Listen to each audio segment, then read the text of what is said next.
मेरी तरफ से नया अभिवादन है। जय मूल निवासी। जय मूल निवासी का मतलब है इंडिजिनियस पीपल्स, जो इस धरती के वासी हैं। इस धरती पर बहुत सारे लोग आए राज करने के लिए जो कि विदेशी थे। उनमें से अंग्रेज चले गए, मुगल चले गए, लेकिन अभी भी विदेशी ही राज कर रहे हैं। यहाँ पर इस मंच पर बैठे हुए मैंने सभी लोगों को सुना है और सभी ने अपनी अपनी तरफ से बहुत शानदार इनपुट्स आपको दिए हैं। बात शब्द की भी है। एक शब्द जंग भी लगातार चालू है वर्ड में, जिसको हम नैरेटिव्स कहते हैं। नैरेटिव्स आपके सेट किए जाते हैं, बदले जाते हैं।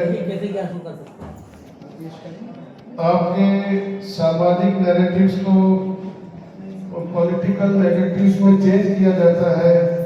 और अगर आप शब्दों को नहीं समझते तो फिर आप अच्छे वकील नहीं बन सकते। मेरा ये मानना है। शब्दों का ओरिजिन, शब्दों का महत्व, डॉक्टर बाबा साहेब अम्बेडकर के बारे में यहाँ पे बच्चों ने जो किया या हर साल हम करते हो, उनकी जिंदगी में उन्होंने क्या क्या फेस किया, क्या क्या परेशानियां उठाई, क्या सामाजिक उनकी हालत थी। तो वो तो एक डॉक्टर अम्बेडकर थे जो पढ़ के इतना आगे बढ़ गए, उनको सपोर्ट मिल गई। लेकिन हमारे देश में जो लाखों डॉक्टर अम्बेडकर हैं जिनकी पढ़ाई छुड़वाई जा रही है, जिनके स्कूल बंद किए जा रहे हैं, जिनकी शिक्षा बंद की जा रही है, उन अम्बेडकर के बारे में वो हमारे बच्चे भी हो सकते हैं। हम ही लोग हैं। हमारा एजुकेशन सिस्टम बर्बाद किया जा रहा है। हम एक एक पॉइंट को लेकर के हम उसको बचाने की कोशिश कर रहे हैं। हम एजुकेशन को बचाएंगे, हम कॉन्स्टिट्यूशन को बचाएंगे, या हम अपनी वोट को बचाएंगे। किस किस चीज को आप बचाने की लड़ाई लड़ोगे? जब तक आप समझते नहीं हो तो किसी और को अम्बेडकर बनने नहीं दिया जाएगा। 100 साल में, अभी 70 साल जो भी हो गए हैं डॉक्टर अम्बेडकर के बाद में, जितने भी साल हुए, कॉन्स्टिट्यूशन हमारे पास एक कॉन्स्टिट्यूशन अभी है जिसकी आप पढ़ाई कर रहे हो। एक 1950 के पहले था जो हमारे पर राज करने वालों ने बनाया था कॉन्स्टिट्यूशन, और एक कॉन्स्टिट्यूशन उनके आने से पहले भी इधर लागू था जिसको मनु संविधान या मनु संहिता कहते हैं। तो हमारे साहब ने कहा कि अम्बेडकर साहब ने चैलेंज किया हिंदू कास्ट सिस्टम को। अब यहाँ पे वर्ड की चालाकी मैं आपको बताता हूँ, या समझिए कि इसमें कितनी बड़ी बात छुप जाती है। हिंद नाम जो हमें मिला है ये फारसी की या पर्शियन डिक्शनरीज में है। हिंद या हिंदू वर्ड जो है ये किसी भी वेद, स्मृति, गीता या महाभारत पुराण में नहीं है हिंदू शब्द। लेकिन आज इस शब्द के ऊपर आज मुसलमान को भी हिंदू कहा जा रहा है, सिख को भी कहा जा रहा है, एक बुद्ध को भी कहा जा रहा है, लिंगायत को भी कहा जा रहा है। और अभी करीम साहब ने बात की कि SC, ST, OBC इनको भी हिंदू कहा जा रहा है। डॉक्टर अंबेडकर जी ने हिंदू ना लिखते हुए उन्होंने SC, ST, OBC में वर्गीकरण क्यों किया, उनको क्यों कानून में जगह दी? ये आपके कॉन्स्टिट्यूशन में एक बहुत बड़ा आपके समझने लायक वर्ड है, और आपकी लड़ाई इसी जगह पे है। अगर SC, ST, OBC को आप हिंदू मान रहे हो तो उनके आरक्षण का विरोध क्यों करते हैं? एक आप खुद को भी हिंदू कहते हो, उनको फंसाने के लिए। एक हिंदू के आरक्षण का विरोध एक हिंदू ही करता है, कोई मुसलमान नहीं करता, कोई सिख नहीं करता है। तो हमारे सर ने कहा कि हिंदू कास्ट सिस्टम को चुनौती दी नहीं, हिंदू कास्ट सिस्टम को चुनौती नहीं दी थी, वर्ण सिस्टम को चुनौती दी थी, जो समाज में डिवीजन पेश करता है कि ब्राह्मण है तो सबसे ऊपर है, क्षत्रिय 2 नंबर पे है, वैश्य 3 नंबर पे है, 4 नंबर पे शूद्र यानी ओबीसी है, और 5वें नंबर पे जिसकी गिनती ही नहीं वो अछूत है, जिसको हम छू नहीं सकते। वो ऐसे शूद्र हैं जिनको छुआ नहीं जा सकता, अछूत। तो इसका मतलब जिनको छुआ जा सकता है वो भी शूद्र है, ओबीसी जो है।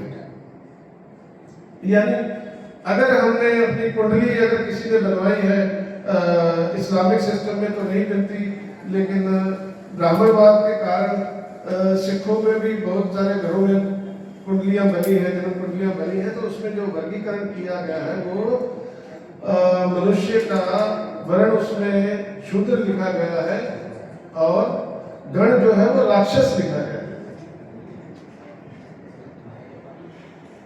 तो आज जो सिस्टम जो चल रहा है, मैंने 3 संविधान का बात किया है। वर्ड्स में बड़ी चालाकी होती है। India that is Bharat. हम आज तक टेलीविजन पे देख रहे थे या आप लोग स्टडी कर रहे थे तो इंडियन पैनल कोड की स्टडी कर रहे थे आप लोग, लेकिन अभी मीडिया में उसको भारतीय न्याय संहिता करके पेश किया जा रहा है। तो ये क्यों शहरों के नाम क्यों बदले जाते हैं, आपके कॉन्स्टिट्यूशन का नाम क्यों बदला जा रहा है, क्यों आपके सामने नई चीज पेश की जा रही है, इस बात के ऊपर में आप लोगों का ध्यान होना, हम सभी लोगों का ध्यान होना बहुत ही जरूरी है।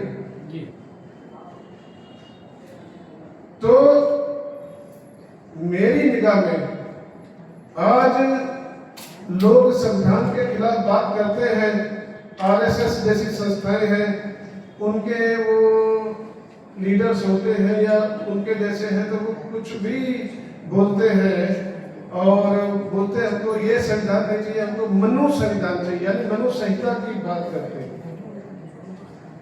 तो बीएनएस का जो भारतीय न्याय संहिता का जो मैं मौजूदा रूप देख रहा हूँ, जिसमें कि संशोधन अभी बाद में कहा गया कि जो बेसिक स्ट्रक्चर हमारे सर ने कि बेसिक स्ट्रक्चर, आपको अभी क्वेश्चन भी पूछा गया कि ये ऑल ऑफ द अबव, जिसका आपने जवाब दिया कि सभी लोगों ने कानून की जो मूलभूत बेसिक स्ट्रक्चर को बदलाव के खिलाफ जो कुछ न्याय फैसले होने जा रहे थे, उसके खिलाफ में शायद ये सवाल था भी, उसके खिलाफ में उन्होंने केस किया गवर्नमेंट के साथ लड़ा। तो जो संविधान का जो मूलभूत अधिकार है, जो मूलभूत हमको अधिकार मिले हैं, जो फंडामेंटल राइट्स है, ये फंडामेंटल राइट्स आपके होने नहीं चाहिए, लेकिन अभी अलग अलग नए नाम से अलग अलग संविधान बना करके ये मजदूरों का है, ये व्यापारियों का है, ये इंडस्ट्रियलिस्ट का है, ये किसी और का है संविधान।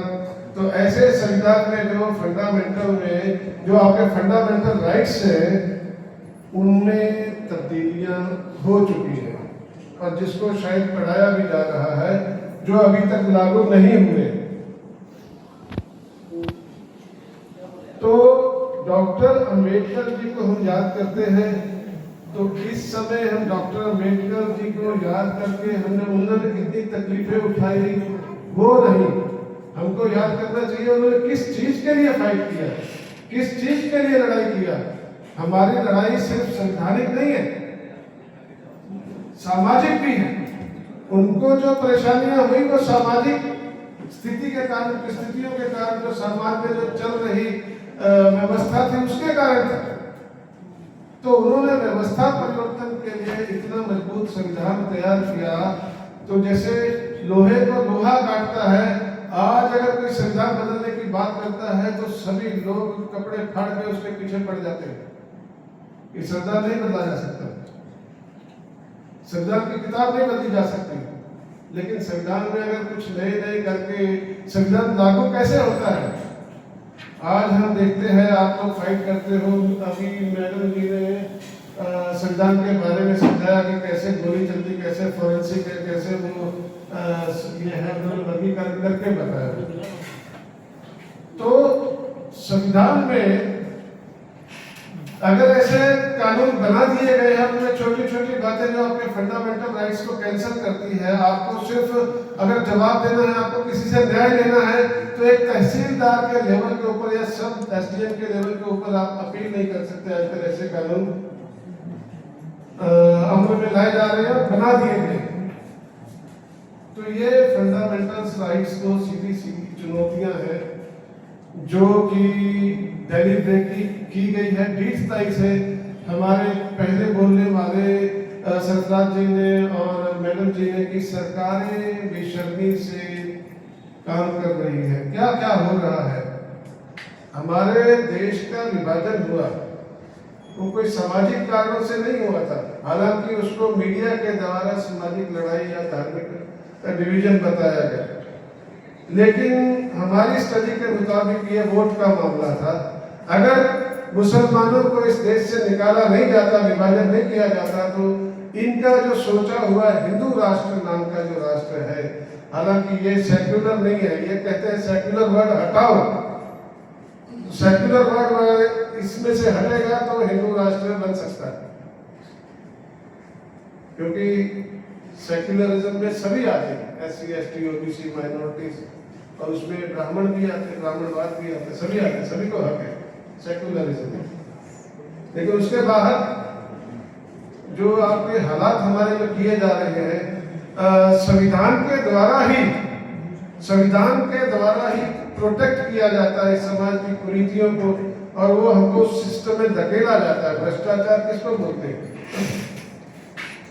आप कोई बलात्कारी है, कोई मर्डरर है, कोई गलत सामाजिक अंसर है, उसके खिलाफ पुलिस का काम होता है तगड़ा केस तैयार करना, संविधान सबूत तैयार करना। अगर पुलिस वाले वो सबूत ही तैयार नहीं करेंगे किसी के खिलाफ, या देख के करेंगे कि ये शर्मा जी है, इनको हमको रियायत देनी है, ये सिख जी भाई है, इसको थोड़ा ज्यादा पैरालाइज करो, ये बौद्धी है इसको और ज्यादा करो, ये मुस्लिम है इसको तो खत्म ही कर दो। ऐसे अगर मानसिकता वाले लोग हमारे सिस्टम में बैठा दिए गए, बलात्कार होता है, बचपन से पढ़ते आए, लेकिन हमने कभी नहीं पढ़ा कि फलाने बलात्कार पे ऐसे 20 साल 40 साल पहले किसी को सजा लगी। मामले लटकते रहते हैं, चाहे आपकी प्रॉपर्टी के मामले हो या कोई भी मामले हो, कहीं खत्म नहीं होते। तो संविधान जो है हमारा, वो सिर्फ किताब में नहीं, उसको लागू करने वाले के ऊपर हाथ में संविधान है। विषय लंबा हो रहा है, तो मैं कहना चाहता हूँ आखिर में कि हमको मजबूत संविधान नहीं चाहिए। मजबूत संविधान की अप्लाई करने के लिए हमको मजबूत प्रशासन भी चाहिए, मजबूत अधिकारी भी चाहिए। तो वो मजबूत अधिकारी आपके अब न बन पाए तो IAS IPS को वो लोग ने लेटरल एंट्री से लेना शुरू कर दिया कि मुझे ये अच्छे लगते हैं, चल भाई तू इधर का IPS बन जा, इधर का IAS बन जा। लेटरल एंट्री इसको बोलते हैं, इसमें कोई एग्जाम नहीं, कोई कुछ नहीं। या फिर अगर आप लीगली वो IAS IPS की तैयारी करके एग्जाम्स देते हो तो आपको नंबर अच्छे भी आ जाते हैं 100%, तो आपको इंटरव्यू में फेल कर दिया जाता है। ऐसे हमारी प्रतिभा को आगे आने नहीं दिया जा रहा। तो हमारा जो सिस्टम है, हमारी जो लड़ाई है, ये सिर्फ कॉन्स्टिट्यूशन को बचाने की नहीं है। आज आप वोट को देखिए, SIR स्पेशल इंटेंसिव रिवीजन नाम दिया सर। पहले लड़ाई होती थी तलवार से, राजा बनते थे तलवार से, आजकल बनते हैं वोट से। तो वोट से जो बहुजन समाज है, SC ST OBC है, ये अपना नेता ना चुन ले, इसके लिए आज वो वोटों को काटने के लिए वो SIR कहते हैं। मैं उसको सिर्फ कहता हूँ कि आपका वोट मतलब आप प्रेजेंट है, और आपका वोट अगर रिवीजन से कट गया, आपका सर कट गया, यानी आप मर गए। तो आपका वोट अगर आपका हक नहीं है तो आप मृत्यु के समान ही, आप अपना हक नहीं ले सकते। मुर्दा आदमी हक नहीं ले सकता। हमें जिंदा रहना है, हमें अपना वोट का हक भी बचाना है। वोट का हक हमें बचा लिया हमने। आज इन्होंने इलेक्शन कमीशन को एक तरह का बना करके उसको एकदम से ये कर दिया है, अभय दान दे दिया। अभय यानी उसको कोई सवाल नहीं पूछ सकता। मैं टाइम कंक्लूड करूँ। तो बहुत कुछ आप देख सकते हैं कि आपकी वोट काटी जा रही है, आपके हक छीने जा रहे हैं। ये वोट का मामला सिर्फ आपका कॉन्स्टिट्यूशन, उनके पास अभी अपनी मर्जी के आदमी आगे खड़े हो जाएंगे, वो हमारे रिप्रेजेंटेटिव्स नहीं है, वो हमारे हक की बात नहीं करेंगे। इस तरह से आपका वोट भी छीना जा रहा है, आपका हक भी छीना जा रहा है। हम डॉक्टर अम्बेडकर को याद करते हैं, ये सिर्फ एक परंपरा बन के रह गई है, ये सिर्फ एक हर साल की परंपरा। इससे कोई विचारवान व्यक्ति अगर पैदा होता है, सोचवान पैदा होता है, या इन बातों से कोई सोच लेके जाता है, उसके ऊपर काम करता है, तो वो उसके जीवित होने का प्रमाण है। नहीं तो फिर हम जीवित नहीं है। मैं भी आपके साथ में मुर्दा ही हूँ। अगर हम इस बात पर बोल नहीं सकते, इस पर कुछ काम कर नहीं सकते, तो मैं चाहता हूँ कि जहाँ तक मैं अपनी बात पहुँचाना चाहता था, शायद आप सब समझ गए होंगे। और अगर मेरी बात से कोई असहमत भी है तो उसमें कुछ किया नहीं जा सकता। जी धन्यवाद। तो आप सभी, डॉक्टर अम्बेडकर हमारे आदर्श हैं। उन्होंने जिस तरीके से उन्होंने अपनी जिंदगी में ये किया, आज हमको उनको समझना है और हमको अपने हक की लड़ाइयाँ लड़नी है। और आप बच्चे हमारा भविष्य है, हमारे आज के आने वाले समय के लड़ाके आप हो। तो शब्द जंग को भी समझिए और कॉन्स्टिट्यूशन को भी समझिए, और उसको बदले जाने के बाद में जो उसके अंदर आप कल हमारे हक छीनने के लिए लड़ोगे, अगर आप संशोधनों पर लड़ोगे तो, क्योंकि उसमें हमारे मूल बात हकों के अनुसार छेड़छाड़ की गई है। तो ये भी आपके हाथ में, कौन से पॉइंट पे लड़ना, कौन से पे नहीं लड़ना। आप हमारा भविष्य है। तो मैं चाहता हूँ, मुझे आपने बोलने का मौका दिया, आपका बहुत बहुत धन्यवाद है। और कोई गलती शब्द कह गया हूँ, किसी को दुख लगा हो तो बहुत बहुत माफी चाहता हूँ। धन्यवाद।